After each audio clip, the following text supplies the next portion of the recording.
අයිබෝන් ඉතින් මම ඔයගොල්ලන්ට අද වීඩියෝ එකක් අරගෙන ආවා පාස්පෝර්ට් ඇප්ලිකේෂන් එක ෆිල් කරගන්නේ කොහොමද කියලා. මම කලින් වීඩියෝ එකේ ඔයාලට කිව්වා පාස්පෝර්ට් ඇප්ලිකේෂන් එක ෆිල් කරන හැම විදිහම මම ඔයාලට ගෙනහැලා පෙන්නන්නම් කියලා. ඉතින් ඔයාලට ඩොකියුමන්ට් එක ගන්න පුළුවන් PDF එක සයිට් එකේ තියෙනවා. ඒක ඩවුන්ලෝඩ් කරගන්නවට පුළුවන්. මේක තමයි පාස්පෝර්ට් ඇප්ලිකේෂන් එක. ඒකේ pages දෙකක් තියෙනවා. page එකේ මම one by one ඔයාලට ඇප්ලිකේෂන් එක ෆිල් කරන විදිය කියලා දෙනවා. මේ ඇප්ලිකේෂන් එක මම ෆිල් කරන්නේ සිංගල් ලේඩි කෙනෙක්ගේ ඇප්ලිකේෂන් එකක් ෆිල් කරනවා වගේ.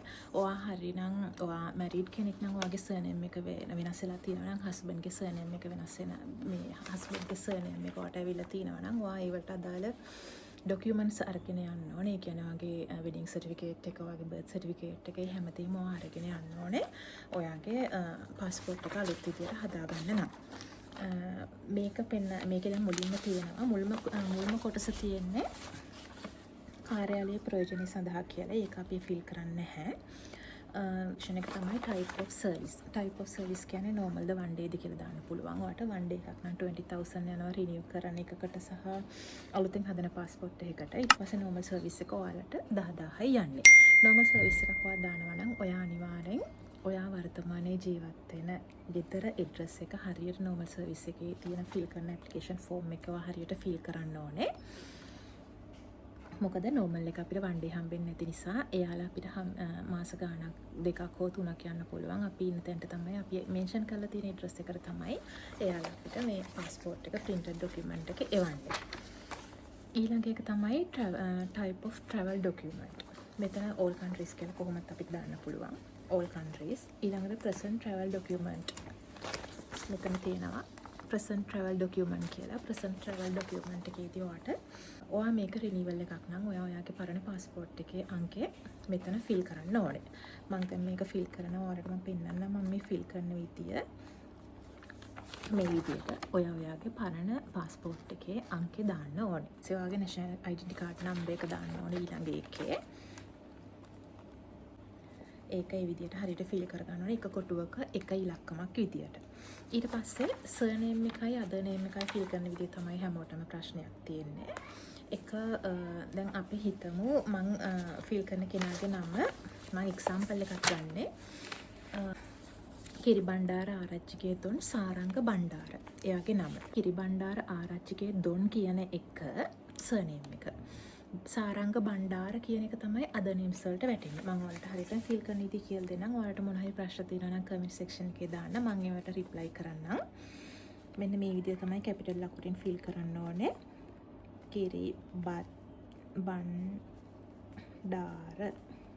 කිරිබණ්ඩාර කියලා ස්පේස් එකක් තියලා ආරච්චිගේ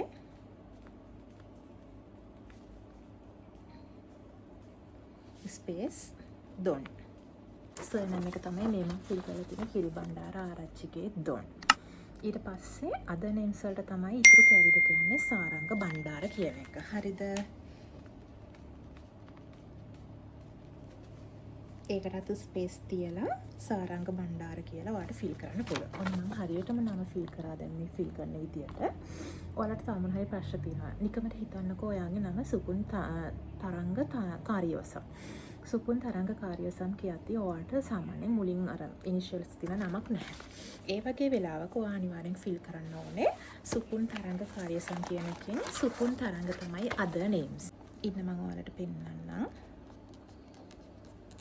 මෙන්න මේක තමයි ඔයාගේ නම. ඔයා හිතන්න සුපුන් තරංග කාර්යවසම්. හරිද? එතකොට ඔයා මේ වගේ වෙලාවකදී ඔයාට surname එක initials නැහැනේ. එතකොට surname එක වැටෙන්නේ කාර්යවසම්. මෙන්න මේක තමයි surname එක. මෙන්න මේ සුපුන් තරංග කියන එක other names වලට ඔයා දාන්න ඕනේ. ඊට පස්සේ මම තව උදාහරණයක් පෙන්නන්නම්. තෙන්නකෝන් මුදියන්සේලාගේ නිහාල් කුමාර. නිහාල් කුමාර කියන එක තමයි other names වලට වැටෙන්නේ. තෙන්නකෝන් මුදියන්සේලාගේ කියන එක වැටෙන්නේ ඔයාගේ surname එකට. හරිද ඔයාලා මොනේ ප්‍රශ්න තියෙනවා නම් කියන්න මම අනිවාර්යෙන් ඔයාලට රිප්ලයි කරන්නම්. පර්මනන්ට් ඇඩ්‍රස් එක ඔයා අනිවාර්යෙන් ෆිල් කරන්න ඕනේ. නම්බර් 370 ගානද ඊට පස්සේ ස්පේස් තියලා මෙහෙම මේ විදියට ඔයා ඔක්කොම ෆිල් කරන්න ඕනේ one by one. හරියට ක්ලියර් අකුරෙන් ඔයා නෝමල් උනත් වන්ඩි උනත් හරියට ඇඩ්‍රස් එක දාන්න ඕනේ. ඊට පස්සේ පර්මනන්ට් ඇඩ්‍රස් එක ඊට පස්සේ දිස්ත්‍රික් එක දැන් මම නම් ගෝල් තියෙනවා. ඔයා කළුතර පැත්තේ කියනවා. ඔයාගේ දිස්ත්‍රික් එක කළුතර වැටෙන්නේ. මම මේකේ ගෝල් කියලා දානවා.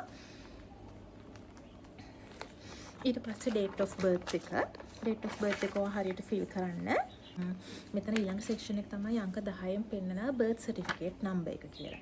මම ඔයාලට හරියටම පෙන්නන birth certificate number එක කියන්නේ මොකක්ද කියලා. මෙතන ඊළඟ සෙක්ෂන් එක තමයි අංක 10න් පෙන්නන birth certificate number එක කියලා. මම ඔයාලට හරියටම පෙන්නන birth certificate number එක කියන්නේ මොකක්ද කියලා. චුට්ටක් ඉන්න මගේ ළඟ birth certificate එකක් මේ වෙලාවේ නැහැ.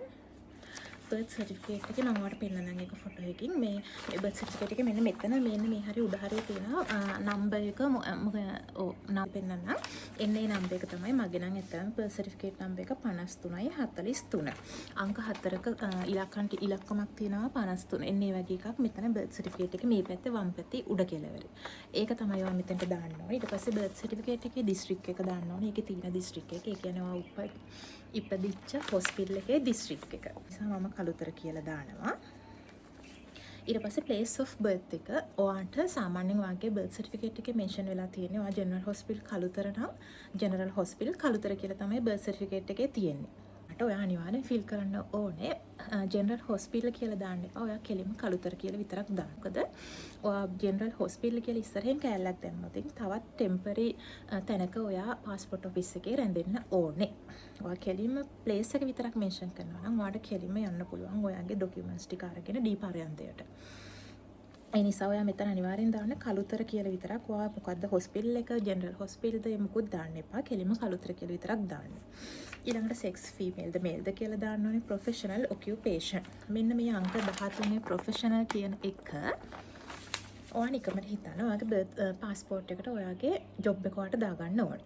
ඔයා හොටෙලිය කෙනෙක්ද, ඔයා මොකද්ද, ඔයා බාර්ටෙන්ඩර් කෙනෙක්ද, ඔයා accountant කෙනෙක්ද, ඔයා අනිවාර්යෙන් ඔයාගේ පාස්පෝර්ට් එකට ඔයාගේ occupation එක දානවා නම් ඔයා මෙතන ඔයාගේ දාන්න ඕනේ මෙතන බාර්ටෙන්ඩර්ද, ඔයාගේ වැටෙන්න ඕන දේ ඔයා මෙතන දාන්න ඕනේ ඔයාගේ ජොබ් එක.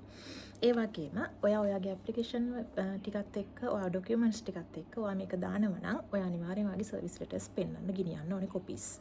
සර්විස් ලෙටර්ස් එයාලා ඔක්කොම අනිවාර්යෙන් ගන්නවා. එහෙම නැතුව ප්‍රූෆ් එකක් නැතුව එයාලා කීයටත් ඔයාගේ පාස්පෝර්ට් එකට ඔයාගේ ජොබ් එකේ ඔයාගේ තනතුර ඔයාගේ ඔකියුපේෂන් එක දාලා දෙන්නේ නැහැ.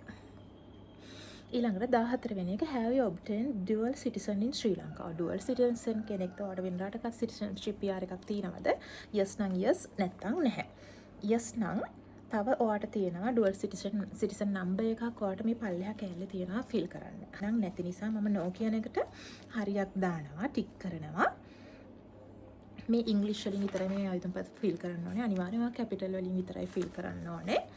ක්ලියර් අකුරු වලින් fill කරන්න ඕනේ. ඔයා මේක fill කරලා තුන් පාරකට වඩා බලන්න මේවා fill කරලා තියෙන දේවල් හරිද කියලා. ඊට පස්සේ මොබයිල් නම්බර් එක ඔයාගේ වැඩ කරන නම්බර් එකක් මේකට අනිවාර්යෙන් දාන්න. ඊට පස්සේ ඊමේල් ඇඩ්‍රස් එක ක්ලියර් දාන්න ඕනේ. ඊළඟට දෙවෙනි page එකේ තියෙන්නේ compulsory for dual citizen holders. අපිට නැහැ. dual citizenship එකට අදාළ දේවල් ඒකේ මේ තියෙනවා නම් ඔයාට ඒක දාන්න පුළුවන්. foreign passport number එක ඒක ඔක්කොම තියෙනවා. ඊට පස්සේ 19 කොටසේ තියෙනවා if this application is for a child below the age of 16 years following information must also be provided කියලා. ඔයාගේ තාත්තා ඒකේ පොඩි ළමෙක්ට නම් මේ කොටස තියෙන්නේ. ඇත්තටම ඒක අම්මලාගේ තාත්තලාගේ ඩීටේල්ස් තියෙන දාන්න. ඊට පස්සේ ඔයා 20 මෙන්න මෙතන ඔයාගේ ක්ලියර් අසන දාන්න ඕනේ මේ බොක්සස් දෙකේම. අනිවාර්යෙන් මේ බොක්සස් දෙක ක්ලියර් වෙන්න ඕනේ. මේ අසන දෙකම තමයි මේ අසනම තමයි ස්කෑන් වෙලා ඔයාගේ පාස්පෝර්ට් එකට එන්නේ. ඔයාට නැත්තම් ආයේ එක වීසා ප්‍රොසෙස් වලට හරියට ප්‍රශ්නයක් එනවා. ඔයා මේ අස්සන මතක තියාගන්න. මේ අස්සන තමයි ඔයා යන හැමතැනම අස්සන ප්‍රූෆ් කරන්න ඕනේ. ඊට පස්සේ ඔයා පාස්පෝර්ට් ඔෆිස් එකට ඔයාගේ ඩොකියුමන්ට් සබ්මිට් කරන දවස දාලා ඔයා මේ ඇත්තන ගහපු අස්සන දෙකම මෙතනත් ගහන්න. ඊට පස්සේ මේක ස්ටේප්ලර් කරගෙන මේකත් එක්ක ඔයාගේ බර්ත් සර්ටිෆිකේට් එක අනිවාර්යෙන් මාස 6ක් ඇතුළත ගත එකක් වෙන්න ඕනේ AG ඔෆිස් එකේ. AG ඔෆිස් එකේ සතියේ දවස් 5 උදේ වරුවේ ඔයාට ගන්න පුළුවන් රුපියල් 120 ඒක සර්ටිෆිකේට් එකකට යන්නේ. එතන තියෙනවා උපැන්න සහතික නිකුත් කරන ස්ථානයක්. ඒක ඊට පස්සේ බර්ත් සර්ටිෆිකේට් එක ගන්න ඕනේ. මම ඔයාලට ඉස්සෙල්ලා වීඩියෝ එකේ ගෙනහැලා තියෙනවා ගියන ඩොකියුමන්ට්ස් මොනවද කියලා. බර්ත් සර්ටිෆිකේට් එක ඊට පස්සේ මේක පුරවගත්ත හරියට ඇප්ලිකේෂන් ෆෝම් එක ඔයා ජොබ් එක දානවා නම් සර්විස් ලෙටර් එක ඊට පස්සේ ඔයාගේ ෆොටෝ සබ්මිෂන් ඇක්නොලෙජ්මන්ට් එකක් දෙනවා ස්ටුඩියෝ එකෙන් ඒක ගෙනියන්න ඕනේ. ඔයා පාස්පෝර්ට් එක රිනියු කරන කෙනෙක් නම් ඔයා පරණ පාස්පෝර්ට් එකේ ෆොටෝකෝපි එකක් ගෙනියන්න ඕනේ. ඊට පස්සේ ඔයාගේ නැෂනල් අයිඩෙන්ටිටි කාඩ් එකේ ෆොටෝකෝපි එකක් ගෙනියන්න ඕනේ. මෙන්න මේ ඔක්කොම ඩොකියුමන්ට්ස් ටික අරගෙන ඒ ටික විතරයි. මේ ඔක්කොම ඩොකියුමන්ට්ස් ටික අරගෙන ඔයා උදේ පාන්දරම පාස්පෝර්ට් ඔෆිස් එකට ගියන්න. ඊට පස්සේ මගේ වීඩියෝ එකක් තියෙනවා මොකද්ද ප්‍රොසෙස් එකේ යාලා යන්න කියනවා. queue වල ඉන්න කියනවා. queue numbers ගන්න තියෙනවා. payment කරන්න තියෙනවා. ඒ හැම එකක්ම මම මගේ කලින් දාපු වීඩියෝ එකේ තියෙනවා. මම මේ වීඩියෝ එක අරගෙන ආවේ ඔයාලට ඇප්ලිකේෂන් එක ෆිල් කරන විදිය පෙන්වන්න විතරයි. ඉතින් ඕගොල්ලන්ට මොන හරි ප්‍රශ්නයක් තියෙනවා නම් මොනවාම හරි ඇප්ලිකේෂන් එකේ දන්නේ නැති දෙයක් සර්නේම් එකක් අද නේම් එකක් මොන හරි තියෙනවා නම් කමෙන්ට් සෙක්ෂන් එකේ කමෙන්ට් එකක් දාන්න. මම ඔයාලට අනිවාර්යෙන් රිප්ලයි කරන්න. ඉතින් ගිහලා එන්න. ඇත්තට මම මේ වීඩියෝ එක වීඩියෝ එකේ මට පාස්පෝර්ට් එක හදන්න මම හරිම බයෙන් හිටියේ යන්න කලින්. මට පැය 3කින් ගානට මගේ පාස්පෝර්ට් එක හම්බුණා. මොකද මම මේ ඔක්කොම ඩොකියුමන්ට්ස් රෙඩි කරගෙන හොඳටම චෙක් කරලා තමයි ගියේ. ආයි හැරිලා එන්න බෑ ගොඩක් දුර නිසා. එච්චර අමාරු වැඩක් නෙවෙයි. ඇප්ලිකේෂන් එක ෆිල් කරගත්තාන් පස්සේ ඔයාගේ ස්ටුඩියෝ එකේ ෆොටෝ එක හදාගත්තාන් පස්සේ ඊළඟ තියෙන්නේ ඔයාගේ පැත්තෙන් හොයාගන්න තියෙන ඩොකියුමන්ට්ස් ටික විතරයි. ඉතින් හරිම ලේසියි. ඉතින් මාව සබ්ස්ක්‍රයිබ් කරන්න. බයි.